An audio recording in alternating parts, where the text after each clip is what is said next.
Hey everybody, welcome back to Cryptic Woodworks. I'm back here with my Cipher wheel that we started on in the last video.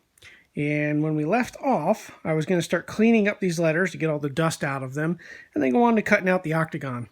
So when I clean up letters, I use a little trick that if you happen to have it, comes in real handy. So if you have an air compressor with a little blower tip on it, this makes life so much easier because you can just kind of get in here and you can really blow out all those little tiny spaces that are hard to get to.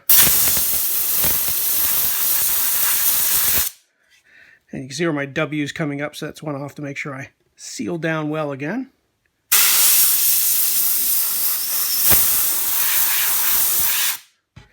And my A was off, so I'll have to come back and kind of fix that one. But I'll do that in just a minute here.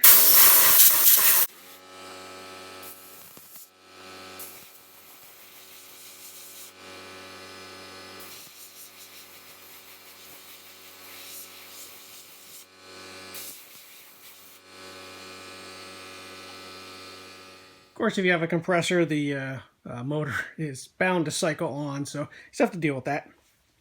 Now, if you have any spots where you can't quite get everything out of, that is generally where I step in with my knife. And sometimes I just have to come in and do a little scraping. So I just kind of look around and see. Now, I'm going to fill these with paint.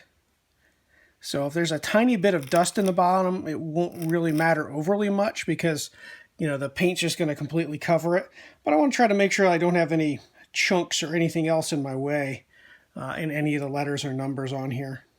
So I just kind of take a look around and do that. And I'll probably do this again just before I get ready to paint, just to make sure, no dust from the shop fell in there when we were doing some of the other steps. But if you got a compressor or some sort of other air sprayer, it tends to go pretty fast.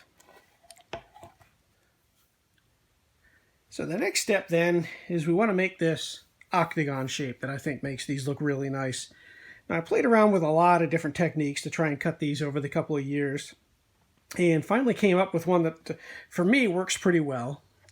Now I could just cut them on the CNC, but I believe I was talking on my last video, my CNC tends to leave a rough edge and there's a little play in the gantry so that my octagons don't always come out as perfect as I'd like. And I really wish I had something like the clean cut of a table saw. So that's why I put these holes on the back side. So what I have is my center hole, and then I have my 8 points around it. Now, as long as these are spaced really, really well, I can make a jig that I can put on my table saw to cut these 8 pieces. And that's exactly what I have over here.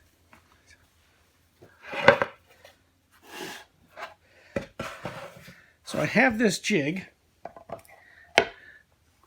and all it is there's the center point. So this is what my center pivot will go through. And then these are my alignment holes. And I have a little note saying this is against my fence, this goes up against my blade. So what I can do is I can flip this over. And when I find my center point here,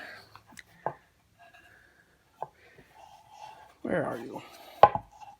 There we go. And then as I turn it a little bit, I can kind of feel it. It'll lock into the pin over here. And then what I'll do is I'll run this over the table saw. It'll make a cut here. And then I'll pick it up slightly. And I made them to fit tight. And I'll just kind of rotate till I feel it drop in the next one, cut here. And then just do this all the way around. And when I'm done, I wind up with about as close to a perfect octagon as I can get. So I'll shift over to the table saw, we'll cut this one out, and we can see how it looks. All right, here we are set up with the table saw. And all I did was set the jig in against my fence so that I'm right up against the edge of my blade there. That's all I have to do to set up. Just make sure your fence is locked down. Set your board on, turn it so that it drops into one of your alignment holes. And now I'm ready to start cutting.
that's all it takes. It's just 8 cuts to get all the way around. And we wind up with an octagon, where if I measure this, my sides should all be pretty accurate. And they're all nice and clean since I got the cuts on the table saw, which is really great when I get to wrapping these things with molding. These nice clean edges and good corners will really help out with that, give you a good finished product. Alright, so that's it for this part. In the next video, we'll probably move on to painting. So I will see you then, and as always, stay dusty.